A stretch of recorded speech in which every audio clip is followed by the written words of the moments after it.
ఓం శ్రీ మహాలక్ష్మీదేవ్యై నమోస్తుతే. హరి ఓం. మా ఛానల్కి స్వాగతం. చూస్తున్న వీక్షకులకు, ప్రేక్షకులకు, ప్రియ కాలభైరవ భగవద్బంధులకి స్వాగతం పలుకుతూ, మమ్మల్ని ఎంతగానో ఆదరిస్తూ ఉండబడినటువంటి ప్రియ సోదర సోదరీమణులకు, సనాతన ధర్మ సంరక్షకులకు, జ్యోతిష్య అభిమానులకు స్వాగతం పలుకుతూ, అందరిపైనను గణేశ నిమజ్జన మహోత్సవ శుభాకాంక్షలు. గంగా తీరం వైపు వెళ్తున్నటువంటి గణపతి స్వామివారిని ఒక ఆశీస్సులు, తండ్రి కైలాసం నుంచి వచ్చి మేము చేసిన పూజలంతను కూడా స్వీకరించి మమ్మల్ని ఏడాది వరకు సంపూర్ణ ఆయురారోగ్యాల చేత ఆశీర్వదించమని, సాగర తీరం వైపు స్వామివారి వెళ్తూ ఉంటారు కనుక అందరూ స్వామివారి యొక్క ఆశీస్సులు పొందుదాం. అఖండమైనటువంటి అష్ట కష్టాలకు స్వస్తి పలుకుదాం, అష్ట ఐశ్వర్యం స్వాగతం పలుకుతాం. 16/9/2024 నుండి 30/9/2024 వరకు ద్వాదశ రాశుల్లో గ్రహ గమనాన్ని ఒకసారి వీక్షింపచేద్దాం. వృషభ రాశిలో దేవగురు బృహస్పతి శత్రుస్థానంలో సంచార స్థితి, మిథున రాశిలో కుజ భగవానుడు సంచార స్థితి, సింహరాశిలో బుధ భగవానుడు సంచార స్థితి, కన్యరాశిలో త్రిగ్రహ కూటమి రవి శుక్ర కేతు సంచార స్థితి, కుంభరాశిలో శని భగవానుడు స్వక్షేత్ర తిరోగమన వక్రగమన సంచార స్థితి, మీనరాశిలో రాహు సంచార స్థితిలో ద్వాదశ రాశుల్లో గ్రహ గమనాలు ఈ విధంగా ఉన్నాయి. తులారాశి వారు విఘ్నేశ్వర స్వామి వారి యొక్క గంగా తీర ప్రయాణ సందర్భంగా ఎలాంటి విధులను పాటించాలో ఈ వీడియోలో సవివరంగా సంపూర్ణంగా తెలుసుకుందాం. తులారాశిలో ఏ నక్షత్రాలు వస్తాయనగా చిత్తా నక్షత్రంలోని 3వ పాదం, 4వ పాదం, స్వాతి నక్షత్రంలోని 4 పాదాలు, విశాఖ నక్షత్రంలోని 1, 2, 3 పాదంలో కలిపితే తులారాశి. చాలామందికి పుట్టినటువంటి కాల సమయంలో డేటా బర్త్లో లేనటువంటి కారణం వలన పేరు యొక్క మొదటి అక్షరాన్ని అనుసరిస్తూ ఆ రాశిని తెలుసుకునే ప్రయత్నం చేద్దాం.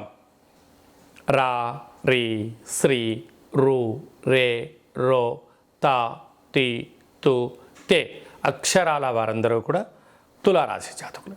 తులారాశి యొక్క అధిపతి శుక్ర భగవానుడు.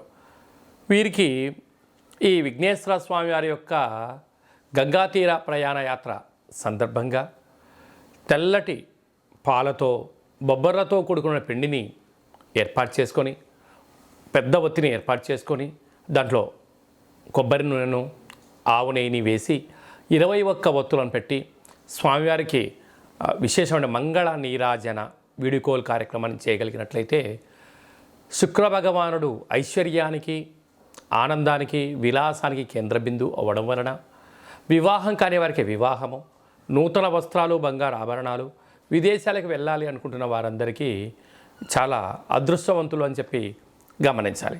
అలాగనే పంచమ స్థానంలో శని భగవానుడు వక్రగమన సంచార స్థితి ఉండడం వలన వృత్తులలో, ఉద్యోగాల్లో, వ్యాపారాల్లో, తల్లిదండ్రులతో, పిల్లలతో సకుటుంబ సపరివార సమేతంగా ఆధ్యాత్మిక చింతనలో పాల్గొనడం వలన మీకు ఎలాంటి సమస్యలు ఉండవని చెప్పి గమనించాలి.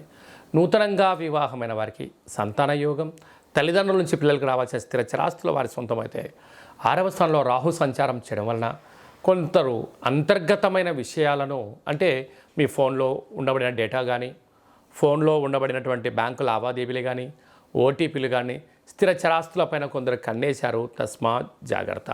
అష్టమంలో దేవగురు బృహస్పతి సంచారం చేయడం వలన తీర్థయాత్ర కార్యక్రమాల్లో కానీ, విదేశాలకు వెళ్ళాలనేటువంటి తొందరలో కొందరు మిమ్మల్ని రాంగ్ ట్రాక్ ఎక్కించడం, ఉచిత సలహాలు కదా అని చెప్పి అన్నీ తీసుకోవద్దు.